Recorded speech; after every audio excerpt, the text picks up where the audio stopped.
اعوذ باللہ من الشیطان الرجیم، بسم اللہ الرحمن الرحیم۔ دوستو، قرآن کریم کی حقانیت کے کچھ ثبوت میں آپ کے سامنے آج رکھنے جا رہا ہوں۔ مثال کے طور پہ سورہ براءت کی آیت نمبر 8، اس میں اللہ تعالیٰ فرماتے ہیں کہ وَإِن يَظْهَرُوا عَلَيْكُمْ لَا يَرْقُبُوا فِيكُمْ إِلًّا وَلَا ذِمَّةً يُرْضُونَكُمْ بِأَفْوَاهِهِمْ وَتَأْبَىٰ قُلُوبُهُمْ وَأَكْثَرُهُمْ فَاسِقُونَ کہ ان لوگوں کے ساتھ عہد و معاہدہ، عہد و پیمان کیسے ہو سکتا ہے کہ اگر یہ لوگ غالب آ جائیں تو نہ تمہارے حوالے سے کسی قرابہ داری کا خیال کریں گے، نہ کسی عہد و پیمان کا۔ یہ لوگ فقط اپنی زبانوں سے افواہ یعنی جھوٹی بات سے آپ کو راضی کرنے کی کوشش کرتے ہیں۔ وَتَأْبَىٰ قُلُوبُهُمْ، ان کے من میں بہت زیادہ نفرت ہے اس حوالے سے۔ وَأَكْثَرُهُمْ فَاسِقُونَ، اور ان کی اکثریت فاسق ہے۔ پہلی چیز تو یہ ہے کہ یہ لوگ ہیں کون، جن کے بارے میں قرآن کریم فرما رہا ہے کہ وَإِن يَظْهَرُوا عَلَيْكُمْ، اگر یہ تمہارے اوپر غالب آ جائیں۔ یہ انداز گفتگو بتاتا ہے کہ اس وقت یہ لوگ غالب نہیں آئے تھے، یعنی مغلوب تھے۔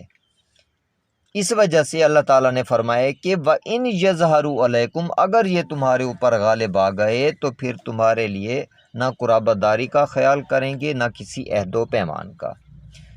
یعنی جس وقت یہ آیت نازل ہو رہی ہے تو یہ لوگ مغلوب تھے، غالب نہ تھے۔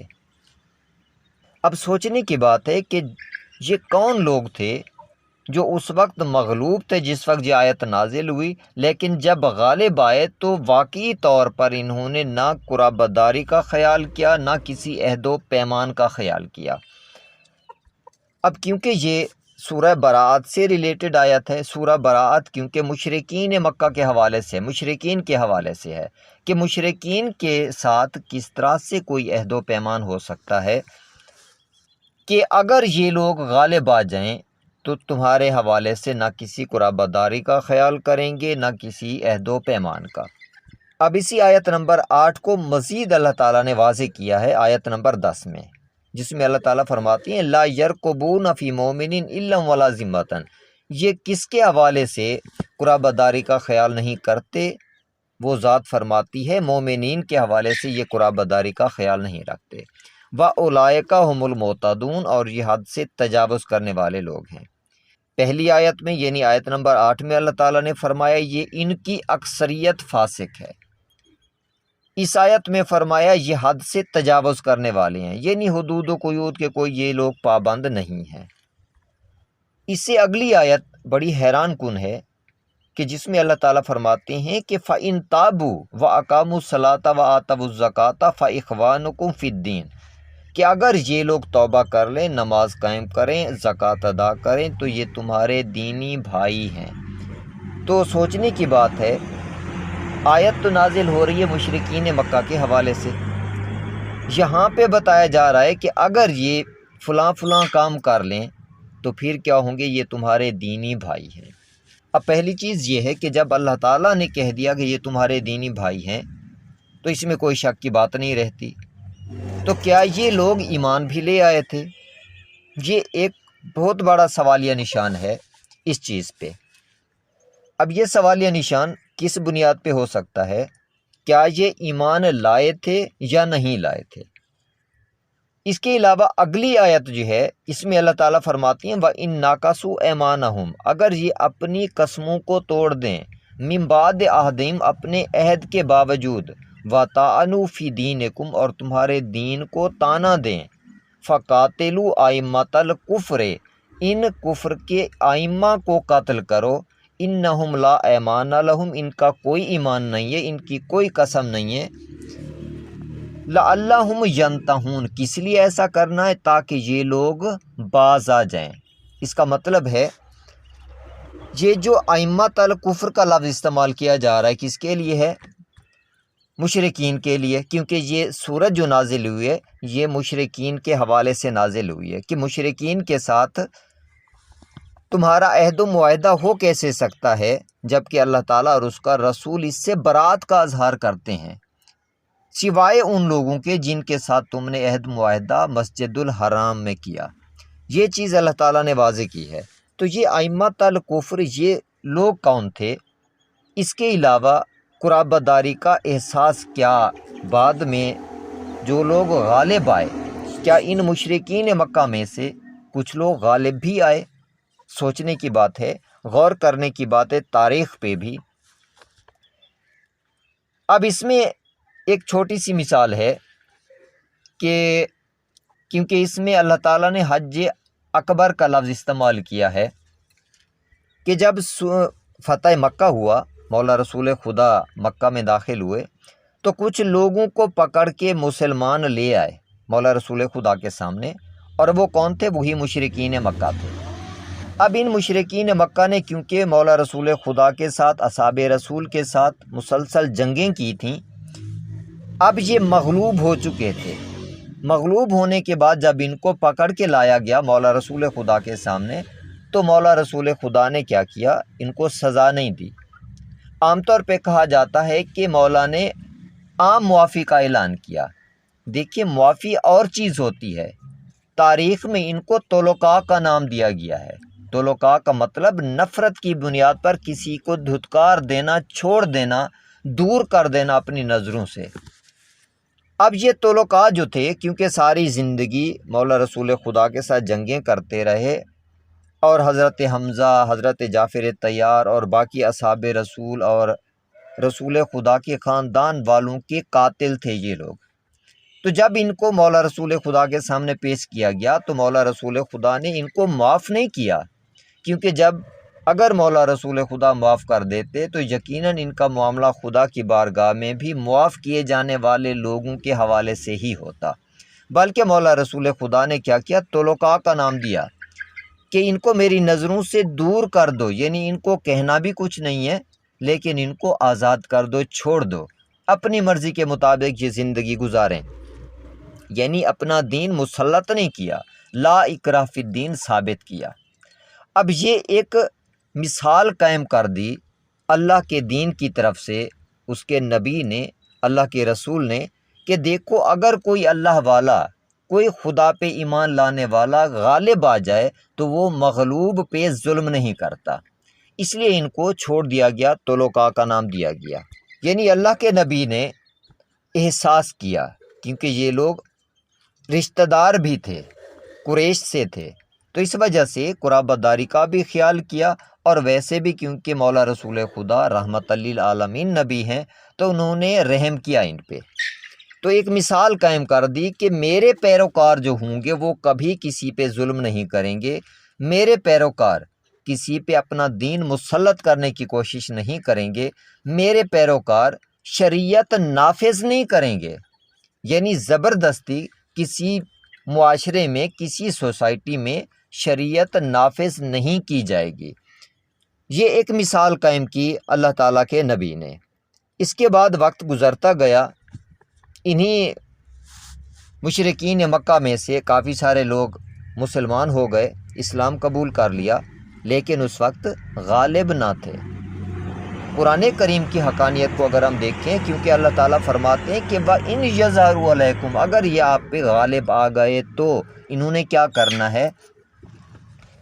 یہ ہے قرآن کریم کی حقانیت۔ اس کے بعد وقت گزرتا گیا، ایک وقت ایسا بھی آیا ہے، وہی بنی امیہ غالب بھی آئے ہیں۔ جب یہ لوگ غالب آئے ہیں تو انہوں نے کیا ہے؟ حتیٰ کہ کربلا بپا کر کے رکھ دی۔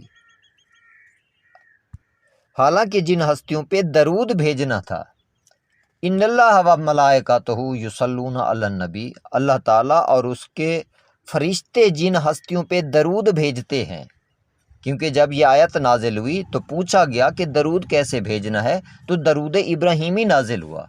اس کا مطلب ہے درود ابراہیمی میں تو آل محمد بھی ہے، اللہم صلی علی محمد و علی آل محمد کما صلیت علی ابراہیم و علی آل ابراہیم۔ اس کے ساتھ ساتھ اللہم بارک علی محمد و علی آل محمد۔ اب ان ہستیوں پہ جن پہ درود اللہ تعالیٰ اور اس کے فرشتے بھیجتے ہیں، مومنین کو حکم ہے کہ تم بھی اسی طرح سے درود بھیجو، تو اگر یہ لوگ واقعی ایمان لائے تھے، مومن تھے، تو انہوں نے درود بھیجنا تھا۔ اہل بیت کو، آل محمد کو شہید نہیں کرنا تھا۔ اب ان لوگوں کا غالب آ جانے کے بعد نہ تو انہوں نے ایمان کے حوالے سے قرابت داری کا خیال کیا، اگر یہ مومن تھے تو اہل بیت بھی مومن ہیں، تو قرابت داری ہے ایمان کی بنیاد پہ، اللہ تعالیٰ کی طرف سے سب سے قریبی رشتہ ہے مومن کا، تو نہ انہوں نے قرابت داری کا خیال کیا ایمان کے حوالے سے، نہ انہوں نے قرابت داری کا خیال کیا رشتہ داری کے حوالے سے، کیونکہ یہ بھی قریش سے تھے اور مولا رسول خدا اور ان کی اولاد بھی قریش سے تھے، ایک ہی خاندان کے تھے، تو بنی امیہ نے بالکل ہی قرابت داری کا کوئی خیال نہیں رکھا۔ اس کے ساتھ ساتھ ان لوگوں نے عہد و معاہدے بھی کیے ہیں اہل بیت کے ساتھ لیکن عہد و معاہدے جتنے بھی کیے ہیں ان پہ عمل نہیں کیا۔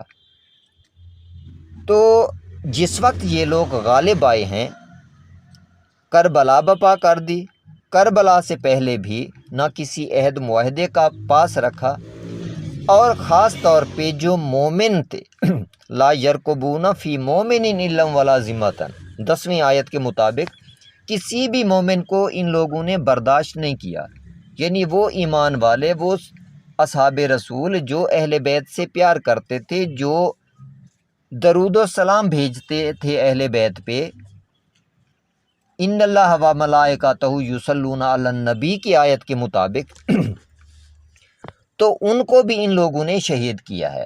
تو اس کا مطلب ہے یہ قرآن کریم کی حقانیت ہے کہ ان مشرکین مکہ کے حوالے سے اللہ تعالیٰ نے پہلے بتا دیا کہ اگر یہ لوگ غالب آ گئے تو پھر انہوں نے کسی چیز کا پاس نہیں رکھنا، کسی چیز کا خیال نہیں رکھنا، نہ تمہاری عزت محفوظ ہوگی، نہ تمہارا مال محفوظ ہوگا، نہ تمہاری جان محفوظ ہوگی، کچھ بھی تمہارا محفوظ نہیں ہوگا۔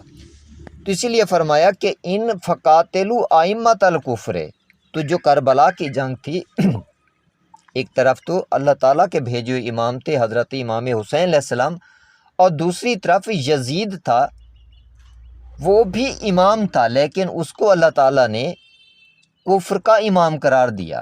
اب یہاں پہ لفظ ائمۃ الکفر استعمال ہوا ہے، فقط یزید نہیں، اس کا مطلب ہے اس پوری سوچ کے مالک جتنے لوگ بھی تھے ان کو اللہ تعالیٰ نے ائمۃ الکفر کا نام دیا ہے۔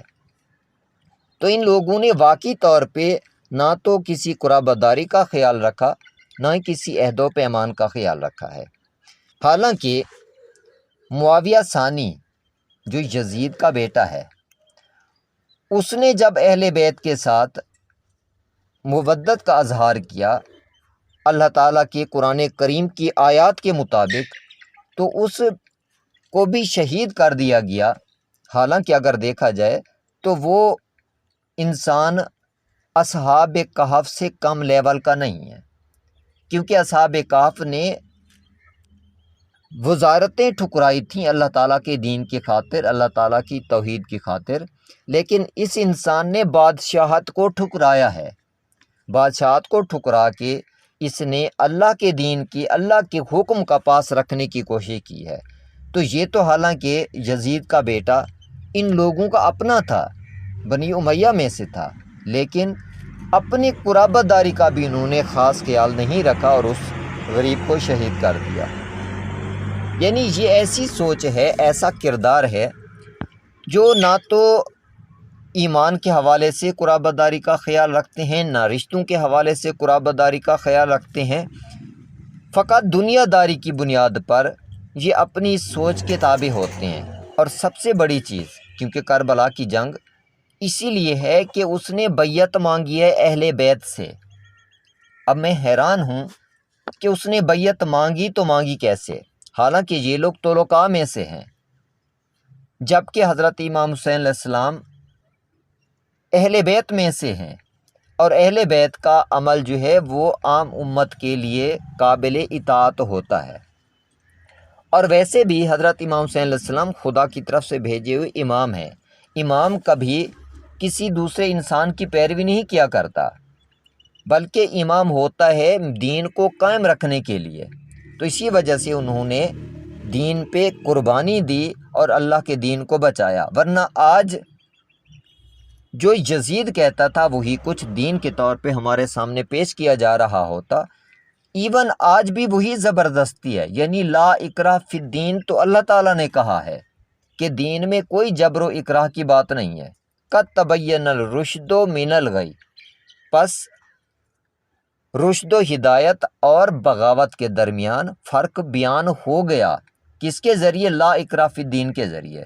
تو اللہ تعالیٰ نے یہ چھوٹی سی آیت دے کے واضح طور پہ بتا دیا کہ جہاں پہ بھی جبر و اکراہ دیکھو، زبردستی دیکھو، زبردستی بیعت لینے کی بات دیکھو، سمجھ جاؤ وہاں پہ بغاوت ہے، وہاں پہ رشد و ہدایت نہیں ہے۔ تو اسی وجہ سے یزید نے جب زبردستی بیعت لینے کی کوشش کی تو اس کا مطلب ہے اس نے بغاوت کی ہے اللہ کے دین سے، اللہ کے کلام سے، اللہ کے نبی سے، اللہ کے اہل بیت سے۔ اور پھر جو اس کا اپنا کلام تھا، جب نواسۂ رسول کے سر کی وہ بے حرمتی کر رہا تھا، پہلی چیز تو یہ ہے کہ اتنا وحشی قسم کا وہ انسان تھا کہ انسان کا، نواسۂ رسول کا کٹا ہوا سر اس کے سامنے پڑا ہے، اس کے باوجود اس کو سکون نہیں آ رہا، اس سر کی بے حرمتی کر کے کہتا ہے کہ کوئی وحی نازل نہیں ہوئی تھی، یعنی جس طرح اللہ تعالیٰ نے فرمایا کہ لا ایمان لہم، ان کا کوئی ایمان نہیں ہے۔ تو ایگزیکٹ وہی چیز یہاں پہ بھی سامنے آ رہی ہے کہ کہتا ہے کوئی وحی نازل نہیں ہوئی، یہ بنی ہاشم کا ایک ڈھونگ تھا حکومت حاصل کرنے کے لیے۔ تو جو کچھ اللہ تعالیٰ نے پہلے بتا دیا تھا کہ اگر یہ لوگ غالب آ گئے تو تمہارے ساتھ ان کا رویہ بہت برا ہوگا، اور یقینی طور پہ تھوڑے عرصے کے اندر ہی تاریخ نے وہ چیز دیکھی، قرآن کریم کی حقانیت کو دیکھا کہ جب یہ لوگ غالب آئے تو انہوں نے کیا کیا؟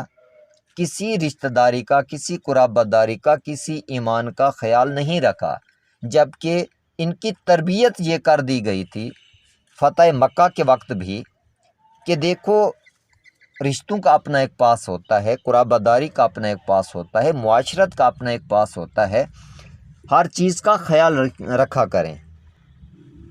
تو اس سے اگلی آیت میں اللہ تعالیٰ نے فرمایا، یعنی آیت نمبر 13 میں، کہ الا تقاتلون قوما ناقصوا ایمانهم وهموا باخراج رسول، کیا تم اس قوم کے خلاف قتال نہیں کرو گے کہ جس نے رسول کو مکہ چھوڑنے پہ مجبور کر دیا، وَهُمْ بَادَؤُكُمْ أَوَّلَ مَرَّةٍ، اور جنہوں نے تمہارے اوپر حملے میں پہل کی۔ اس کے ساتھ تیسری ان کی صفت بتائی، قوما ناقصوا ایمانہم، جو اپنی قسموں کو بھی توڑ دیتے ہیں، ان کا کوئی ایمان نہیں ہے۔ اللہ تعالیٰ فرماتے ہیں کہ اتخشونہم، کیا تم ان سے ڈرتے ہو؟ فاللہ احق ان تخشوہ ان کنتم مومنین، اگر تم مومن ہو تو حق یہ ہے کہ اللہ کا خوف رکھا جائے، انسانوں کا، ان لوگوں کا خوف نہ رکھا جائے۔ یعنی ان لوگوں کے خلاف قتال کا حکم تھا، تبھی یہ واقعہ کربلا پیش آیا ہے، بیعت نہیں کی گئی۔ اب میں تو حیران ہوں، اتنا عرصہ پہلے اتنی بڑی قربانی آخر دے دی گئی، کیوں دے دی گئی تھی؟ کیونکہ یہ لوگ زبردستی اپنی سوچ کو مسلط کرنا چاہتے تھے پوری انسانیت پہ، پوری مسلم سوسائٹی پہ، کہ جو ہم کہیں گے وہ دین ہوگا۔ تو اللہ تعالیٰ نے اپنے محبوب مولا حضرت امام حسین علیہ السلام کے ذریعے یہ قربانی دے کے قیامت تک کے لیے ایک فرق واضح کر دیا کہ ایک طرف امام الحق تھا، امام المتقین تھے، اور دوسری طرف امام الکفر تھا۔ تو دونوں کا ڈفرینس بتا دیا، اور پھر آنے والی نسلوں کے لیے ایک پیغام بھی دیا ہے اس ذات نے۔ اللہ تعالیٰ فرماتے ہیں کہ اے بنی اسرائیل، تم نے انبیاء کو شہید کیوں کیا؟ حالانکہ جب قرآن کریم نازل ہو رہا ہے اس وقت جو بنی اسرائیل تھے وہ تو بعد میں آنے والی نسلیں ہیں۔ غور کیجئے گا اس چیز پہ کہ اے بنی اسرائیل، تم نے انبیاء کو قتل کیوں کیا؟ ان کو، انبیاء کو بے گناہ قتل کرنے والے تو ان بنی اسرائیل کے آباء و اجداد تھے جو پہلے گزر چکے تھے، لیکن اللہ تعالیٰ قرآن کریم کے نزول کے وقت بنی اسرائیل سے مخاطب ہو کے فرما رہے ہیں۔ تو اس کا مطلب ہے جو لوگ جس سوچ پہ عمل پیرا ہوتے ہیں، جن کی اطاعت کرتے ہیں، اللہ تعالیٰ ان کو اسی گروہ میں شامل کر دیتا ہے۔ تو جس طرح سے وہ بنی اسرائیل جو انبیاء کے قتل میں شامل تو نہ تھے، لیکن اللہ تعالیٰ نے انہیں کہا کہ اے بنی اسرائیل تم نے انبیاء کو قتل کیوں کیا؟ تو ایگزیکٹ اسی طرح سے یہ ہمارے لیے سبق ہے کہ آج اگر ہم یزید کی سپورٹ کریں گے تو یقینی طور پہ یہ آیت ہمارے لیے ہے کہ اے مسلمانوں تم نے، اے وہ لوگوں تم نے نواسۂ رسول کو شہید کیوں کیا؟ حالانکہ نواسۂ رسول تو بہت عرصہ پہلے شہید ہو چکے۔ تو ان آیات سے ایک چیز ہمیں یہ درس بھی دیتی ہے کہ ہم نے کسی قاتل کو سپورٹ نہیں کرنا، کسی برے انسان کو سپورٹ نہیں کرنا، بلکہ ہم نے اپنے اعمال کا جواب خود دینا ہے، اپنے کردار کا جواب اپنے خدا کی بارگاہ میں خود دینا ہے۔ تو اسی وجہ سے ہمیں غور کرنا چاہیے کہ ہم کسی غلط کام کرنے والے کو سپورٹ تو نہیں کرتے۔ اگر ایسا ہے تو یہ قرآن کریم کی حقانیت بھی ہمارے سامنے ہے، قرآن کریم کا درس بھی ہمارے سامنے ہے کہ تم اس برے کام میں برابر میں شریک ہوگے اور قیامت کے دن تم سے پوچھا جائے گا۔ امید کرتا ہوں ویڈیو پسند آئی ہوگی، اس پہ غور ضرور کیجئے گا، تاکہ ہر انسان نے، کیونکہ اللہ تعالیٰ کی بارگاہ میں اکیلے جا کے جواب دینا ہے، تو آپ آنے والے وقت کی مصیبت